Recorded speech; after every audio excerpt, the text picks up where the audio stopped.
everyone. Welcome to Carolina Public Humanities Lunch with Friends and Strangers, the biography series where we talk with dear friends on the faculty and we talk about people that we might not know as much about. And there's our dear friend, Lisa Lindsay, Professor of History, the Bowman Gordon Gray Distinguished Term Professor and Chair of the Department of History. How are you, Lisa?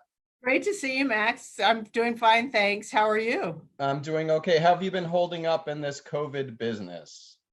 It has me counting my blessings, actually, because things are so much worse for so many people. Indeed, indeed. I know we all talk about, bemoaning our conditions, but here we are able to continue on with our jobs in electronic formats and have shelter and everything. So absolutely counting our blessings. Thank you for that reminder for sure. It is boring after a little while, so I'm glad we have these distractions to help us. And thank you for joining us for this. This is a wonderful opportunity to get Thanks to for meet. having me. Yeah, absolutely. Getting to meet people that we don't know as well. And of course, this wonderful world of Zoom where we get to see what you're doing right now. I love the fact that even on MSNBC and CNN, you now see people adjusting their cameras and whatnot. You're like, we're in the world now. We're just like everybody else. So, well, welcome. Let's get right to it. I want to bring up because what we're going to be talking about, the person we're going to be talking about today is, of course, the subject of your 2016, I think I have the date on that right, book, Atlantic Bonds, a 19th century odyssey from America to Africa. And there on the cover is none other but our subject today. So introduce us to our stranger, who hopefully will be a friend by the end of our time. Well, Max, I'd like to introduce you to James Churchill Vaughn, whose picture is on the front of my book. He is not somebody anyone in America would necessarily have heard of, but he had an extraordinary life in the 19th century in that he was an African American who successfully moved to Africa, as people at the time said, back to Africa, although he wasn't from Africa. And unfortunately, I would to say, unfortunately, all too often we hear things like that even today. Right. And moved to Africa and spent 40 years there until the end of his life, facing all sorts of hardships because of the times and places that he lived in, but ultimately succeeding and founding a very important, influential, politically active family that remained in touch with their American relatives from the end of the 19th century through the 20th century and up till now.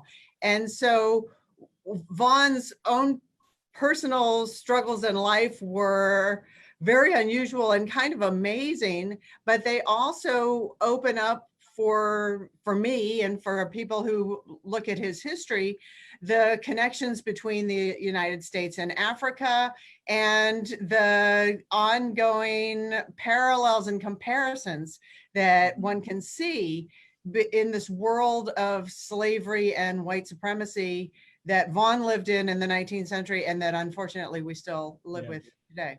So we are very cognizant as we do this that the world is going through an incredible, and the United States in particular is going through incredibly difficult times, of course, with COVID, but even more strikingly with what we are dealing with after the murder of George Floyd and the incredible disturbances we're seeing all over the country and the retrenchment of white supremacy. We are very aware of that as we do this bio series, but I'm very pleased that a lot of the figures that we're talking about can help us understand that a little bit better. What is it about Vaughn that might give us some insights to help us today? I mean, in a general sense, we'll get into some of the details of his life, but is there something we can learn from Vaughn? As a young man, Vaughn was propelled by the same impulse that I think many people in the United States might be thinking about now, which is, how can I live in this place with all of these structural impediments to African Americans and to equality? How can I live here? How can I can't seem to make this a better situation for myself. I've got to just leave. And what Vaughn did was the same thing that lots of people through American history have done, which is put themselves into self-exile because of the political situation and social situation that he lived in, that he became convinced was untenable and became convinced was hopeless. There was a fair amount of disagreement among African Americans who in his time, which is the mid-19th century, looking at their world and the United States about what should be done. Should we leave? Should we go to Liberia, which was being founded as a place for African Americans to self-exile, essentially? Or should we stay and fight?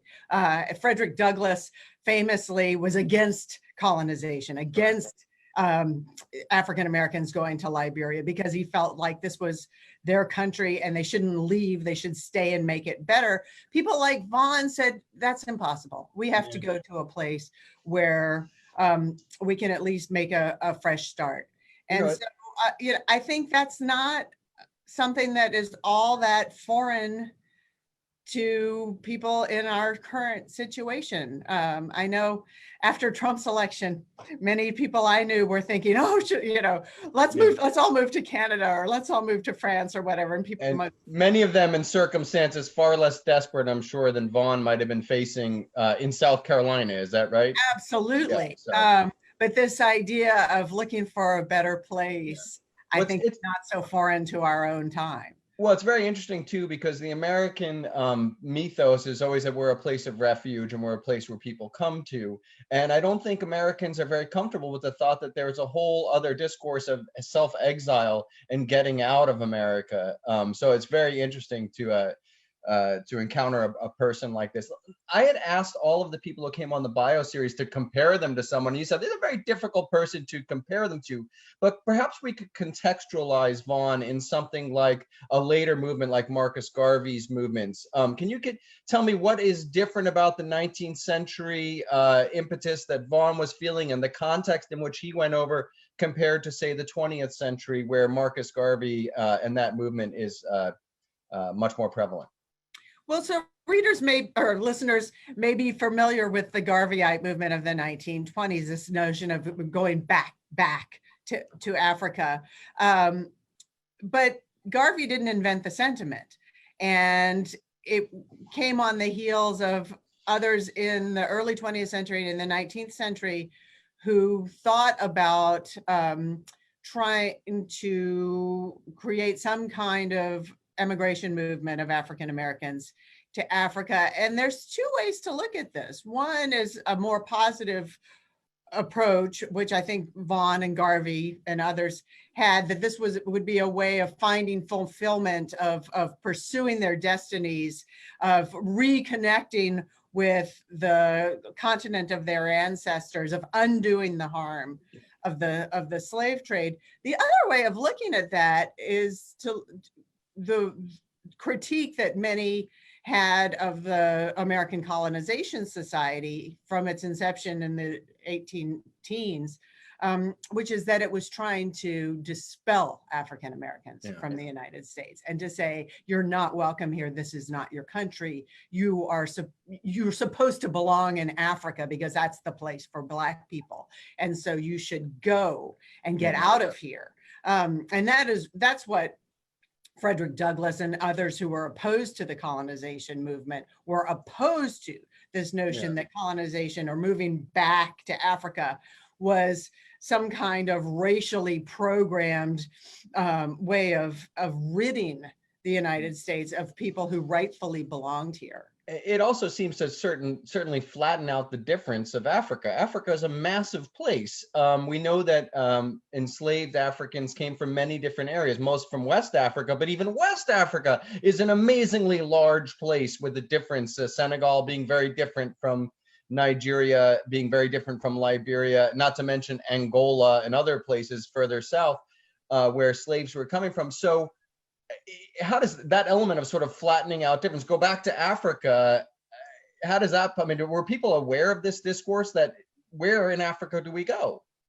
Exactly. And when the American Colonization Society created its settlement in Liberia starting in 1820, and then started sending African Americans there.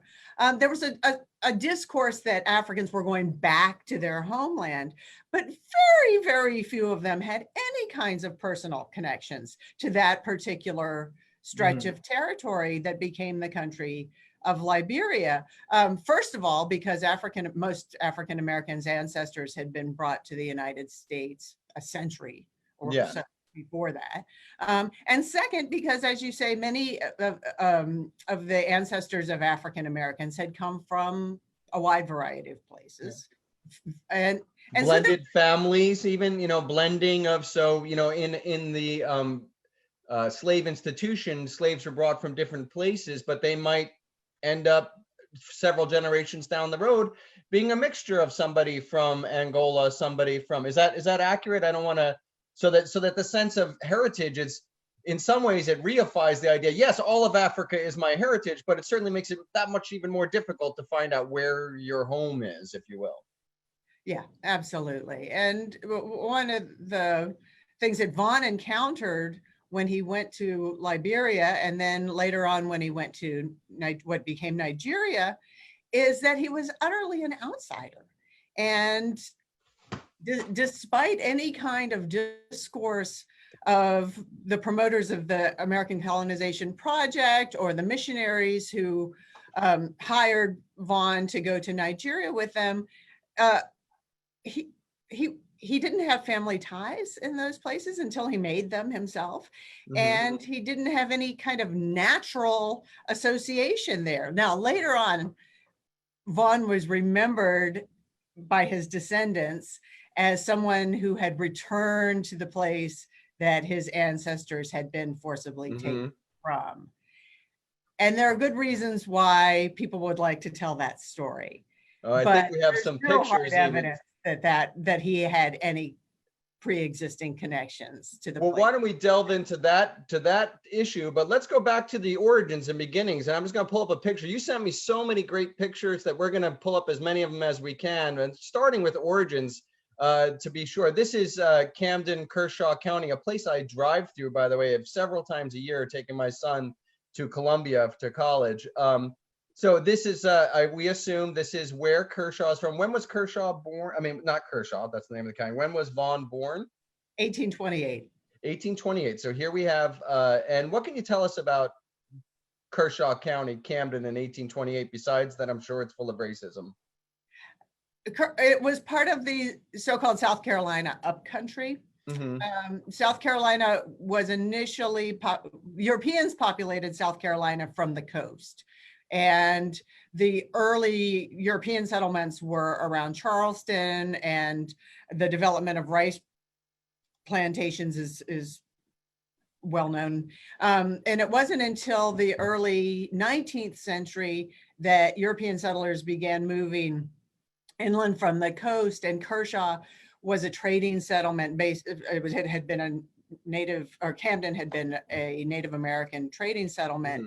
And it became a European colonial settlement as they were pushing out Native Americans and bringing in African slaves who by the early 19th century were put to work growing cotton. This became a center of cotton production in the plantations and then marketing in the town of Camden. Vaughn's parents were an Afro-Catawba woman and a formerly enslaved African-descended man. A freeman, as they would say. He got his freedom through a long, tortuous process that culminated when Vaughn himself was a kid. He was freed in his master's will, but it took quite some years to activate that freedom. And even when he did so, the laws of South Carolina were such that he had to have a white, quote, so-called legal guardian. He couldn't do business in his own name. Nonetheless, Church Vaughn's father remarkably bought and sold land, built his own houses, founded his own business, and really grasped onto freedom with incredible success. Vaughn himself was born free because his mother was free. So that's really an interesting, because in a sense, we're looking at a person who is an outlier for African Americans in the South in the 1820s, is an outlier in that he's free. His father has, it sounds like, some success even in parlaying it. And yet, is it fair to say that sometimes when you get a glimpse of what is possible, it makes you even more despairing of the limitations that you have? Is that fair for Vaughn, or was he, I guess, is he thinking about the enslaved Africans as well as himself when he makes these decisions about going back to Africa? Or how hard was his life in South Carolina in comparison, say, to other enslaved Africans? Or compared to enslaved South Carolinians, his life was better. He was free. Yeah. On the other hand, throughout his young life, he left South Carolina, I should say, when he was in his 20s. And so we're talking about a fairly small period of time. He saw increasing encroachment on his mother's Catawba people and increasing restrictions on enslaved and free people of color. So they had some space for maneuverability, but it was always under threat, and it was always getting worse. So when does the decision come to go to Africa? So the family story is that when Church's father, whose name was Scipio Vaughn, was on his deathbed in the 1840s, having clawed his way to freedom, he gathered his children around him and urged them to go, quote unquote, back to Africa. That's the family story. He died in the 1840s. In 1852, Church Vaughn was 24 years old. And that's when he joined up with a voyage sponsored by the American Colonization Society to go to Liberia. Okay, so I'm going to pull up this map here. So he goes, at this point, Liberia is established. We know its capital, for those of trivia folks like me, is Monrovia. So this was in the 1820s that the idea, I don't know enough about the institutional history of Liberia, but it is established by 1856 by the time he's making these decisions. Yes. And the American Colonization Society was looking for African-American settlers to go. Initially, Vaughn and several members of his family signed up. Over time, everybody else got cold feet, but he decided to go. And so by the time he migrated to Liberia at the end of 1852, he went by himself and didn't have any family there and really made a fresh start. But he had been trained by his father as a carpenter. And so he had skills that could help him get on his feet and earn a living. When he got to Liberia, he could vote for the first time ever. He could bear arms and join the militia for the first time ever. In fact, the Liberian settlers were conscripted to join the militia because they were fighting against local people. He could he could exercise citizenship in ways that he never was allowed to do in South Carolina. Did that translate also into more material security for him as well in Liberia? I don't know. This is the one piece of Vaughn's life where the documents that I was able to find, fall silent. He left barely a paper trace from his time in Liberia. He was only there for 2 years. And so he went on, I believe I have my next slide. He went on to, can you see that, Lisa? Yes. It's your slide. So he went on to, so what was the inspiration for moving from Liberia, which you can see is here, moving over to Nigeria? He was offered a job going with some Southern Baptist American missionaries who stopped in Liberia on their way to establish a new mission station in what is now Nigeria, but the country of Nigeria did not exist then. No. They were going to what they called Yoruba country. Yoruba is one of the large ethnic groups of Nigeria, based in southwestern Nigeria. And they were going to establish a mission station in Yoruba country, and they hired Vaughn to go and be his carpenter. I think it's telling that he was willing to leave Liberia so quickly. Mm-hmm. I think things probably weren't going so well for him. But so and we should say the Southern Baptist Convention had been founded only a few years before this as a result of a split among American Baptists over the issue of slavery. And Southern Baptists were explicitly pro-slavery. So here Vaughn was signing on with missionaries of a denomination that was explicitly pro-slavery. Wow. In order to go to a place where there was no European presence, no American presence, and what people knew about Yoruba country was that it supplied slaves to the slave trade. Wow. This was a place that was still roiled by warfare, that was feeding the slave trade. The United States had abolished the slave trade in 1808. Yeah, sure. But slaving from West Africa was still going on. Brazil had not yet abolished the slave trade. Cuba had not yet abolished. There was still slave trading going on to Cuba, even though that was technically illegal. And there were southwestern Nigeria, what is now southwestern Nigeria, was engulfed in warfare that was feeding the slave trade. And so that's probably what Vaughn heard about it. That's why missionaries were going there. And he was just setting out into the so he wasn't going there. Again, what we're hearing so far is escape and not search for identity necessarily. Right. And you know, like just survival. Later on, and I'm going to share this picture because I understand this is not necessarily his belief, but that somehow the family began to think or began to believe that Yoruba land was where they were from. Is that right? And explain that this is from the history of the Yorubas, 1921, with these facial marks. And you were telling me a great story about Vaughn and his self-understanding and these Yoruba marks. So let our audience know, what are we looking at and how does this tie into the story? Well, I should point out in the picture of the bottom of the slide is from Ebony magazine, which did a feature on Vaughn's descendants in 1975. They did a feature on the fact that Vaughns in the United States and Nigeria were connected by this family history, and that they continued to keep in touch. So this is from the Ebony article. So would this be, just one moment, Lisa, would this be this article here? Yes, yes. Okay, great. The Vaughn family, Tale of Two Continents. Fascinating. We're going to get into that in a little bit. But yeah, so tell me about, again, so this is from 1921 and also from 1975. Right. So where does this tie into the Vaughn story?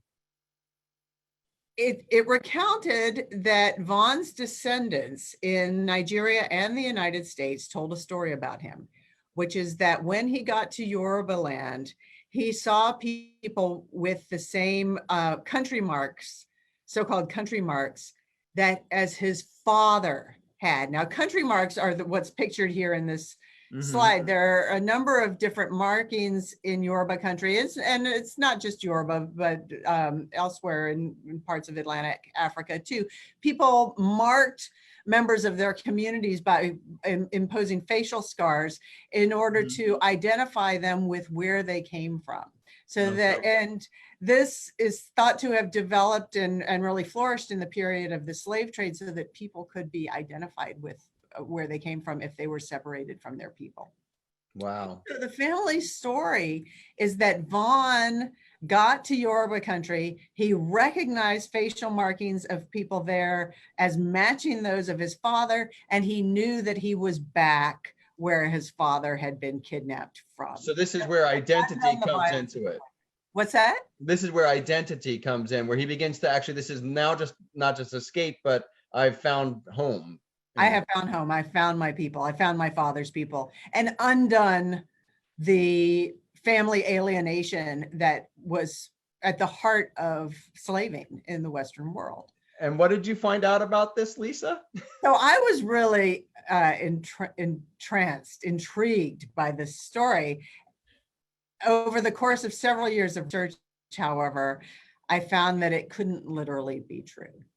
Your point, you're showing the family Bible from an American branch of the family. Vaughn's niece kept this family Bible where people wrote down marriages and births and deaths. And what's highlighted in this slide is the marriage of Vaughn's parents. The one you're showing now is Vaughn's father. Oh, I'm sorry. So we'll do the parents first, right? This is this That's one the here. marriage of Vaughn's parents.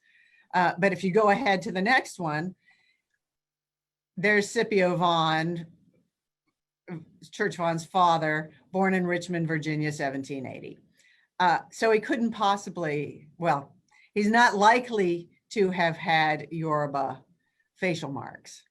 Is it, and we don't have any sense that enslaved Africans were continuing this practice in South Carolina? No.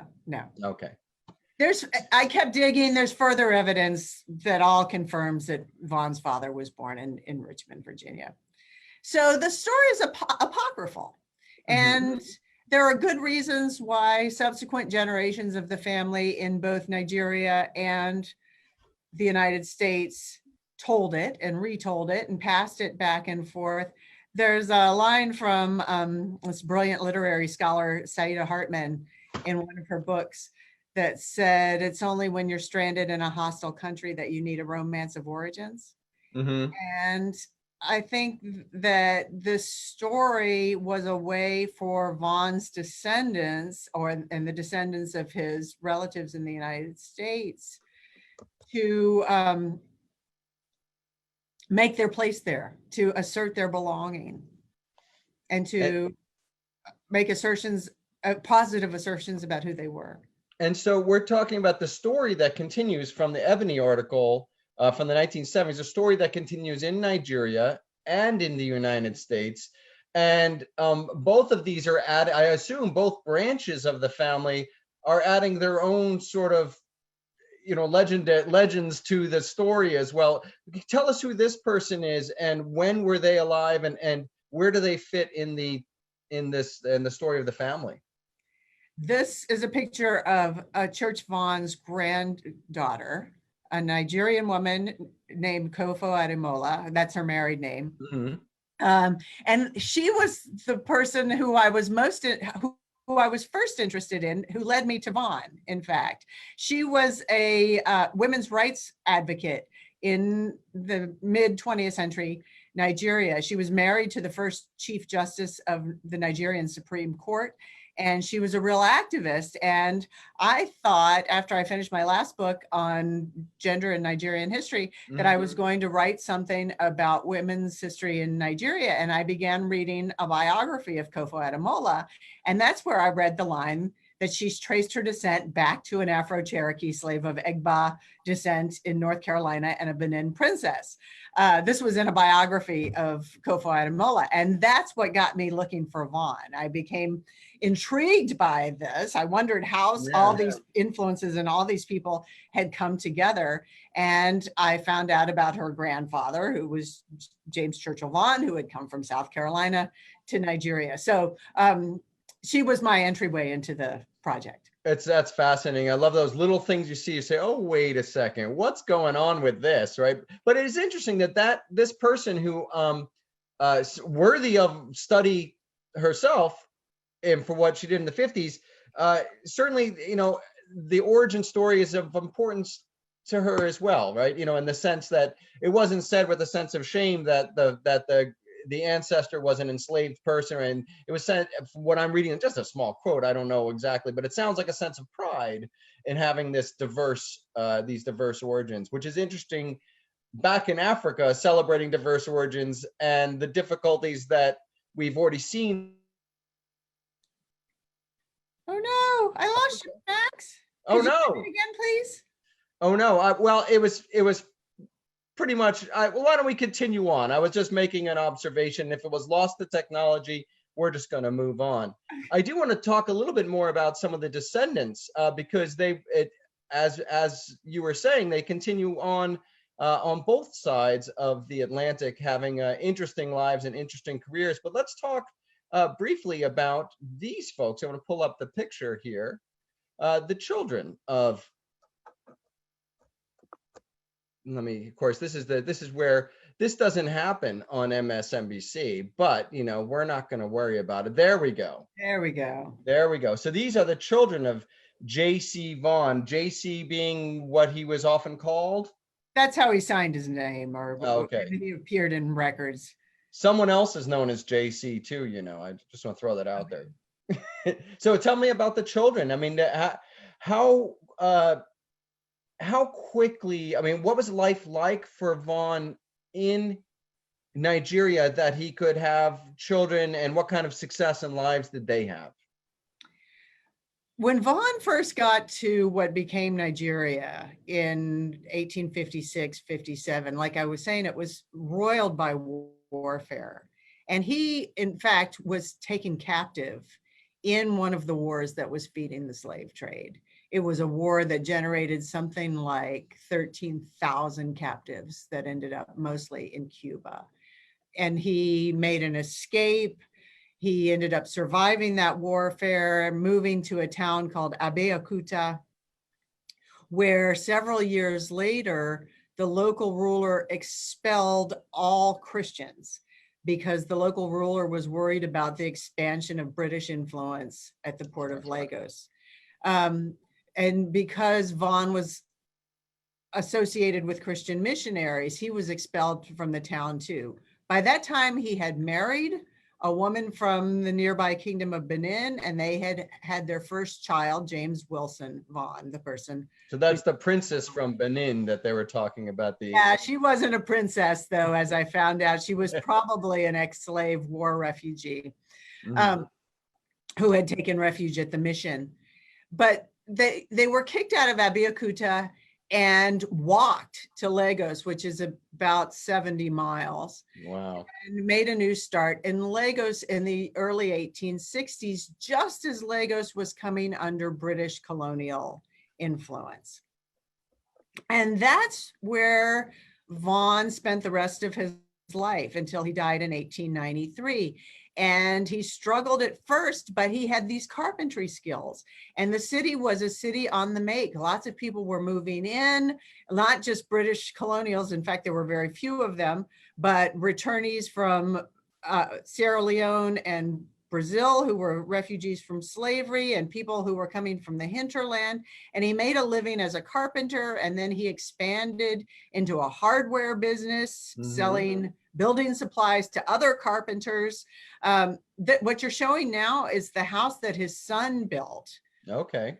So you can see that they became quite prosperous. Yeah, absolutely. It's a nice looking place. Yeah. And so he handed on the business to his sons or to his family, and to his two sons. He also had a daughter. They had a number of other children who did not survive. Infant mortality and child mortality were horrible for everybody. But they had 3 surviving children, 2 sons who inherited the family business, and 1 daughter. And by the time they were adults and Vaughn had died in the 1890s, they had become rich.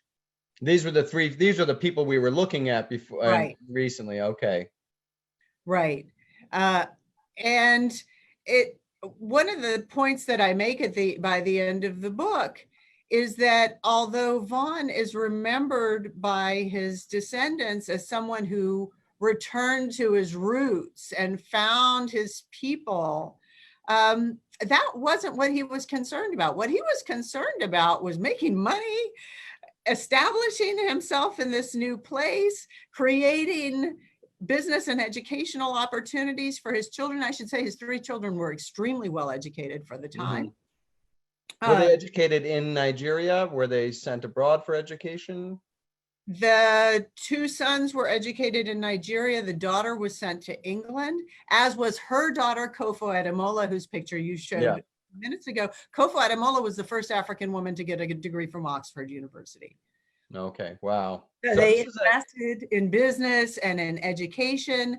And so what Vaughn shows us is not that reconnecting with your roots is what was important to him, but that these kind of material strategies of creating material self-sufficiency and investing in education were important to him. And he and his descendants were able to do this in Africa in ways that were impossible for his people. It's the American dream exported to be realized in Africa. Yes. And there's a chapter in the book where I pick up him and his family in the 1870s, the family in South Carolina, and make some comparisons.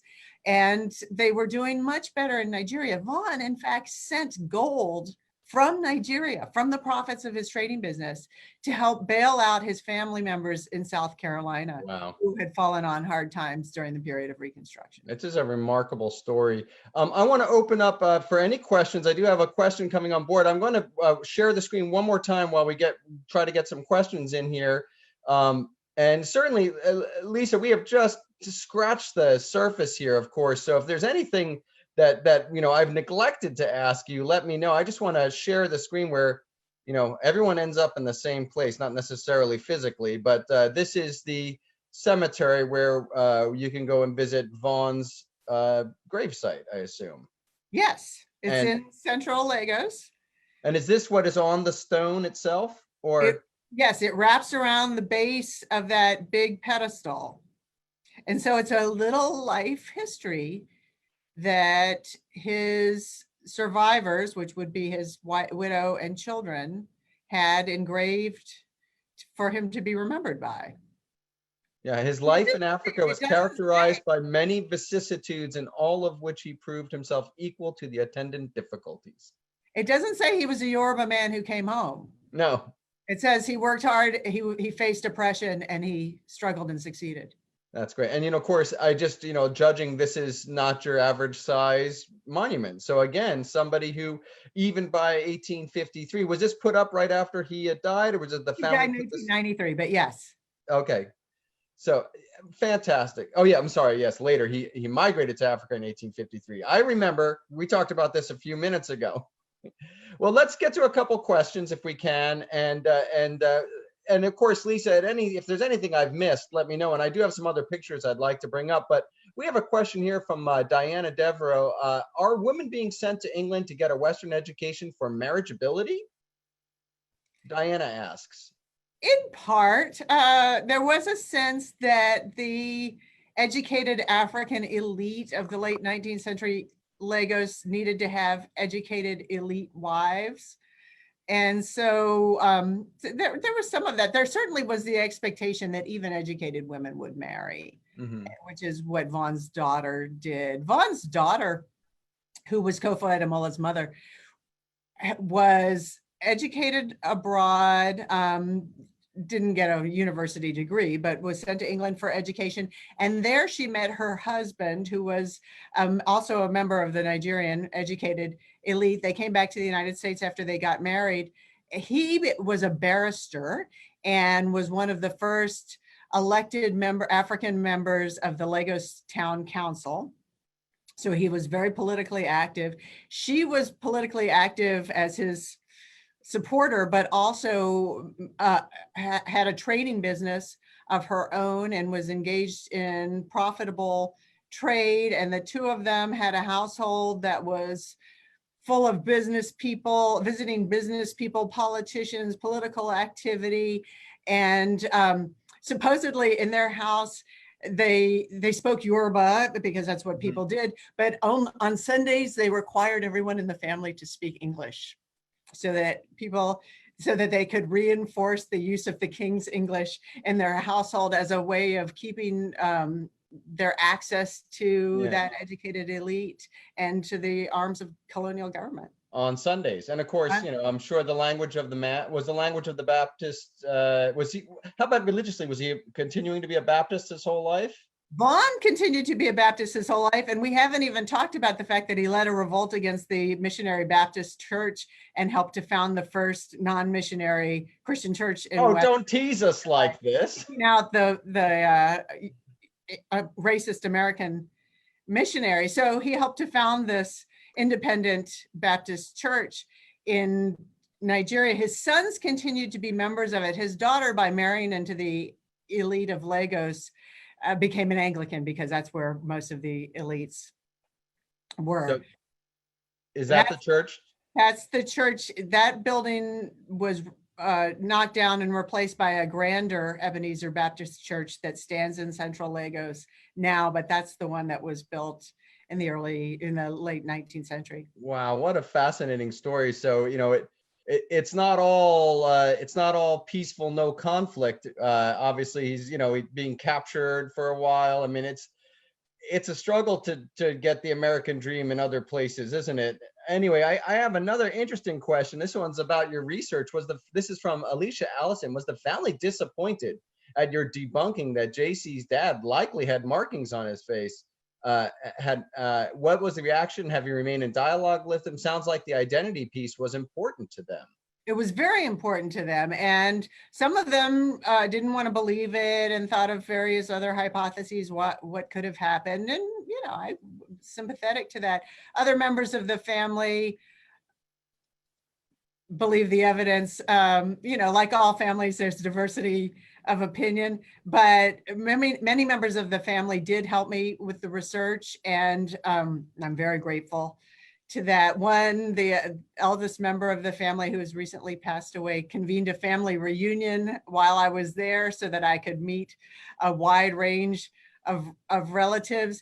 And it's very important to them that the idea that their ancestor was a Yoruba man returned, in part because for a long time in 20th century Nigeria, there was a stigma associated with slave origins. And so it's a little bit complicated to celebrate this ancestor justifiably for his accomplishments, while also trying not to play into the stigma of slave origins. It helps that way that the Vaughns married into very locally based elite family. Yeah. So they can trace that origin for the more illustrious. You know, I just wanted to, I don't know what we're looking at here, but I just reported it looks like the most contemporary or recent picture, and I just want to share and just ask, who is this person here? That's me. Is that you? That's me doing research. It's very washed out. I cannot tell at all. It's somehow I cannot tell that is you. Where are you? I'm in the storage room of the Lagos High Court, and this was years ago doing research. Lisa, I cannot even tell if that's a human. Honestly, the picture is so washed out. Well, this was pre-digital camera, and I just took my old film camera and turned it around and hit the shutter. So I wish I had asked that of you when we were looking at the pictures earlier. My apologies. It's an early selfie. Early selfie, and great. I have a couple. We're gonna have to end here pretty soon because we want to keep lunch. You know, we don't want to eat too much. I have one very quick question, a clarification. What was the average population of American Blacks at this time? I would assume we're talking about in the 1820s or in the 1820s to 40s. Do you have even a sense of the demographic makeup of an area like Kershaw County? Oh, of Kershaw County? It's that's not at the tip of my fingertip. Yeah.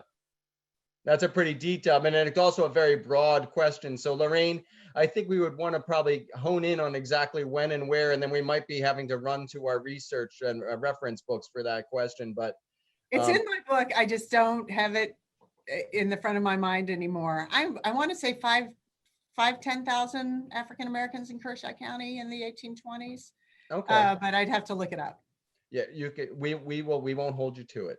Okay. I also just want to say our dear friend Lynn Lang has commented that I would like to suggest a part 2 of Lisa, and you know, nice of you. twist my arm. This has been such a joy.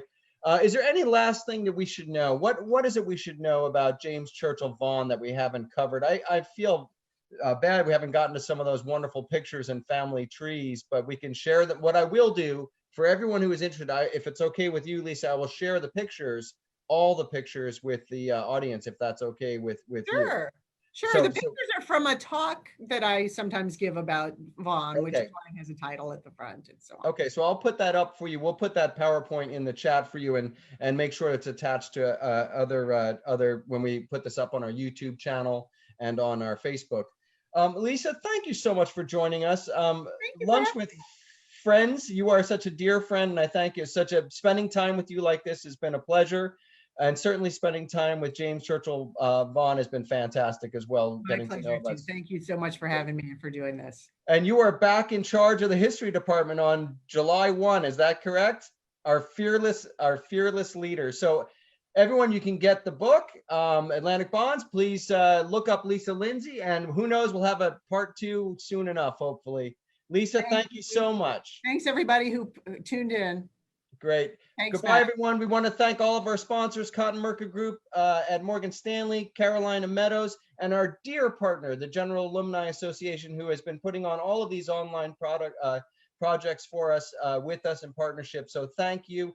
Thank Paul Bonici, who does a fantastic job behind the scenes, making sure that all these Zoom things work. And one more time, Lisa, have a wonderful day and weekend. Thank you. You too. Bye, everybody. All right. Goodbye, everybody.